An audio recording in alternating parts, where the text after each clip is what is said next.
The history hub YouTube চ্যানেলে সকলকে স্বাগত। আজকে আমাদের ভিডিও সিরিজের তৃতীয় টিউটোরিয়াল ভিডিও। এই ভিডিওতে আমরা আলোচনা করব ইউজি ফার্স্ট ইয়ারের অন্তর্ভুক্ত CCHI-02 অর্থাৎ দ্বিতীয় পেপারের আরও একটি গুরুত্বপূর্ণ প্রশ্ন সম্পর্কে। প্রশ্নটি হলো, আউট অফ আফ্রিকা হাইপোথিসিস কি? এই টপিকটি তোমরা পাবে তোমাদের SLM অর্থাৎ CCHI-02 মডিউল বইয়ের 44 নম্বর পৃষ্ঠায়। এই টিউটোরিয়াল ভিডিওতে 10টি পয়েন্টের মাধ্যমে আমরা আউট অফ আফ্রিকা হাইপোথিসিস বিষয়টিকে আলোচনা করব।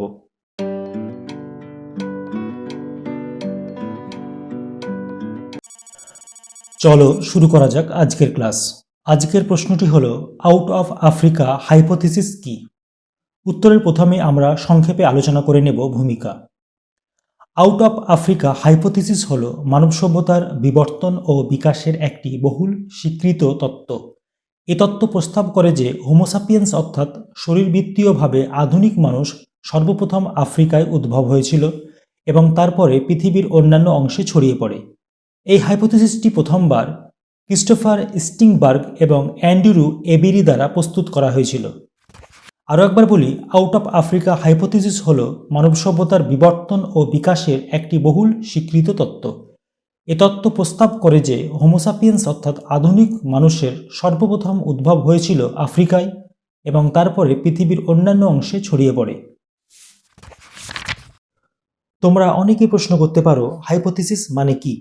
এর উত্তরে বলবো, হাইপোথিসিসের বাংলা হলো ধারণা করা বা অনুমান করা, অর্থাৎ কোনো একটি ঘটনার সম্ভাব্য ব্যাখ্যা প্রস্তুত করা। আরও সহজ করে বলা যেতে পারে, কোনো একটি ঘটনাকে বর্তমান প্রেক্ষাপটে প্রমাণ করা সম্ভব না হলে বিজ্ঞানীরা সেই ঘটনা বা বিষয়টিকে কিছু ফ্যাক্ট ও কিছু অনুমানের দ্বারা ব্যাখ্যা করে থাকেন। এই প্রক্রিয়াটিকে সাধারণত হাইপোথিসিস বলা হয়ে থাকে। একটি উদাহরণ দিলে বিষয়টি আরও স্পষ্ট হবে। যেমন ধরো, পৃথিবীতে প্রাণের কিভাবে সৃষ্টি হয়েছে এর কোনো সুনির্দিষ্ট উত্তর নেই। বিজ্ঞানীরা বিভিন্ন দৃষ্টিভঙ্গি থেকে এই রহস্যটিকে উন্মোচন করার জন্য ভিন্ন ভিন্ন তত্ত্ব প্রদান করেছেন। প্রতিটি তত্ত্বই ধারণা ভিত্তিক, কারণ বর্তমান প্রেক্ষাপটে পৃথিবীতে প্রাণের উৎসকে হাতে কলমে প্রমাণ করা সম্ভব নয়। তাই প্রতিটি তত্ত্বই হাইপোথিসিস। আশা করি বিষয়টি বোঝাতে পেরেছি। মূল ভিডিওতে যাওয়ার আগে একটি অনুরোধ। নেতাজি সুভাষ ওপেন ইউনিভার্সিটিতে পাঠরত ইউজি ফার্স্ট ইয়ার হিস্ট্রি অনার্সের স্টুডেন্টদের জন্য আমরা দ্য হিস্ট্রি হাব ইউটিউব চ্যানেলে নিয়ে এসেছি একটি ভিডিও সিরিজ। এই ভিডিও সিরিজগুলোতে আমরা ইউজি ফার্স্ট ইয়ার হিস্ট্রি অনার্সের 2024 সালের টার্ম এন্ড এক্সামের জন্য সবথেকে ইম্পর্টেন্ট 40টি প্রশ্ন সম্পর্কে গুরুত্বপূর্ণ আলোচনা করব। তাই ইউজি ফার্স্ট ইয়ারের হিস্ট্রি অনার্স স্টুডেন্টদের কাছে অনুরোধ, তোমরা দ্য হিস্ট্রি হাব ইউটিউব চ্যানেলটিকে সাবস্ক্রাইব না করে থাকলে দ্রুত সাবস্ক্রাইব করে নাও। পরবর্তী পয়েন্টে আমরা আলোচনা করব হোমোস্যাপিয়েন্সের উৎপত্তি। আউট অফ আফ্রিকা হাইপোথিসিস প্রস্তাব করে হোমোস্যাপিয়েন্স অর্থাৎ আধুনিক মানুষের উদ্ভব হয়েছিল আফ্রিকা মহাদেশে। সম্ভবত পূর্ব আফ্রিকা ছিল আধুনিক মানুষের প্রথম আবাসস্থল। জীবাশ্মবিদ্যা, প্রত্নতত্ত্ব এবং জেনেটিক্স সহ বিভিন্ন প্রমাণের উপর নির্ভর করে বিজ্ঞানীরা এই তত্ত্বকে তুলে ধরেছেন। এই পয়েন্টের মধ্যে যে বিষয়টি ব্যাখ্যা করা দরকার সেটি হলো হোমোস্যাপিয়েন্স। হোমোস্যাপিয়েন্স হলো আধুনিক মানুষের বৈজ্ঞানিক নাম, অর্থাৎ আমরা যারা বর্তমান সময়ে পৃথিবীতে বসবাস করছি আমরা সবাই হোমোস্যাপিয়েন্স। হোমোস্যাপিয়েন্স একটি ল্যাটিন শব্দ। হোমো শব্দের অর্থ মানুষ এবং স্যাপিয়েন্স কথার অর্থ জ্ঞানী। হোমিনিড অর্থাৎ আদিম মানুষদের মধ্যে একমাত্র হোমোস্যাপিয়েন্সরা নানা প্রতিকূলতার মধ্যে নিজেদের অস্তিত্বকে বজায় রাখতে সক্ষম হয়েছে। নেক্সট পয়েন্টটি হলো সময়কাল। এ পয়েন্টে আফ্রিকা থেকে হোমোস্যাপিয়েন্সের অভিবাসন অর্থাৎ স্থানান্তরিত হওয়ার সময়কাল সম্পর্কে আলোচনা করব। আউট অফ হাইপোথিসিস তত্ত্ব মনে করে যে হোমোস্যাপিয়েন্সের অভিবাসন প্রায় 2 লক্ষ থেকে 3 লক্ষ বছর আগে ঘটেছিল। এখানে বলে রাখি, অভিবাসন কথার অর্থ হল এক অঞ্চল থেকে অন্য অঞ্চলে মানুষের স্থানান্তর। পরবর্তী পয়েন্টটি হল একাধিক তরঙ্গ। আউট অফ আফ্রিকা তত্ত্ব প্রস্তাব করে আফ্রিকা থেকে হোমোস্যাপিয়েন্সের স্থানান্তর একটি বারে ঘটেনি। সম্ভবত কয়েক হাজার বছর ধরে একাধিক তরঙ্গের মাধ্যমে এই স্থানান্তরণ ঘটেছিল, অর্থাৎ বিভিন্ন সময়ে হোমোস্যাপিয়েন্সের বিভিন্ন দল আফ্রিকা ছেড়ে বিশ্বের অন্যান্য অঞ্চলে বসতি স্থাপন করে। পরবর্তী পয়েন্টটি হল প্রমাণ। আউট অফ আফ্রিকা হাইপোথিসিস তত্ত্বের সপক্ষে বিজ্ঞানীরা জীবাশ্মবিদ্যা, প্রত্নতত্ত্ব এবং জেনেটিক্স সহ বিভিন্ন ক্ষেত্রে বহু প্রমাণ দিয়েছেন। আফ্রিকায় প্রাপ্ত আদি হোমোসাপিয়েন্সের অবশেষ সহ জীবাশ্ম আফ্রিকান উৎসের ধারণাকে সমর্থন করে। ইথিওপিয়ার ওমোকিবিস এবং মরক্কোর জেবেল ইর হাউডের মতো স্থানগুলি থেকে প্রাপ্ত জীবাশ্ম প্রায় 2 লক্ষ বছর আগে আফ্রিকাতে আদি হোমোসাপিয়েন্সের উপস্থিতি নির্দেশ করে।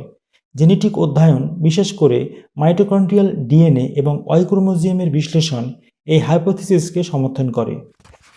পরবর্তী পয়েন্টটি হল অন্যান্য হোমিনিডদের প্রতিস্থাপন।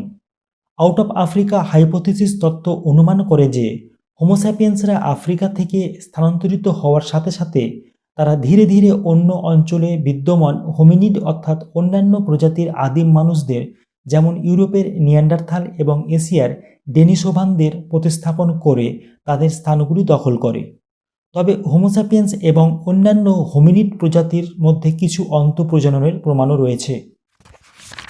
এই প্রসঙ্গে বলে রাখি, আদিম মানুষদের বিভিন্ন গোষ্ঠীগুলিকে একত্রে হোমিনিড বলা হয়ে থাকে। এই ছবিটি ভালো করে লক্ষ্য করলে বিষয়টি স্পষ্ট হয়ে যাবে। এখানে অনেক প্রজাতির আদিম মানুষের ছবি আছে।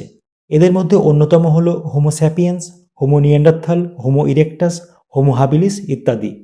এই সমস্ত প্রজাতিগুলিকে একত্রে হোমিনিড বলে। প্রসঙ্গত উল্লেখ্য, হোমোসাপিয়েন্স ছাড়া হোমিনিডদের সমস্ত প্রজাতি পৃথিবী থেকে বিলুপ্ত হয়ে গেছে। পরবর্তী পয়েন্টটি হল আচরণগত আধুনিকতা। আউট অফ আফ্রিকা হাইপোথিসিস প্রস্তাব করে যে হোমোস্যাপিয়েন্সের অভিবাসন আচরণগত আধুনিকতার বিকাশের সঙ্গে সম্পর্কযুক্ত ছিল। এখানে আচরণগত আধুনিকতা বলতে বোঝায় উন্নত আচরণ এবং বৈশিষ্ট্য যা হোমোস্যাপিয়েন্সকে পূর্ববর্তী হোমিনিডদের থেকে আলাদা করে। এর মধ্যে রয়েছে অত্যাধুনিক হাতিয়ারের ব্যবহার, শৈল্পিক অভিব্যক্তি, প্রতীকী চিন্তাভাবনা, জটিল সামাজিক কাঠামো, সাংস্কৃতিক বৈচিত্র্য সমাধিস্থ করা ইত্যাদি। হোমোসাপিয়েন্সের জ্ঞানীয় অগ্রগতি এবং আচরণগত আধুনিকতা প্রতিকূল পরিবেশে তাদের অস্তিত্বকে বজায় রাখতে সাহায্য করেছিল। পরবর্তী পয়েন্টটি হল বিভিন্ন পরিবেশে অভিযোজন। হোমোস্যাপিয়েন্সরা পৃথিবীর বিভিন্ন অংশে স্থানান্তরিত হওয়ার সাথে সাথে তারা বিভিন্ন পরিবেশের সাথে খাপ খাইয়ে নিতে সক্ষম হয়েছিল। বিভিন্ন মহাদেশে ছড়িয়ে পড়ার সাথে সাথে সেই অঞ্চলের জলবায়ু, ভূপ্রকৃতি এবং বস্তুতন্ত্রের সাথে তারা অভিযোজিত হয়েছিল।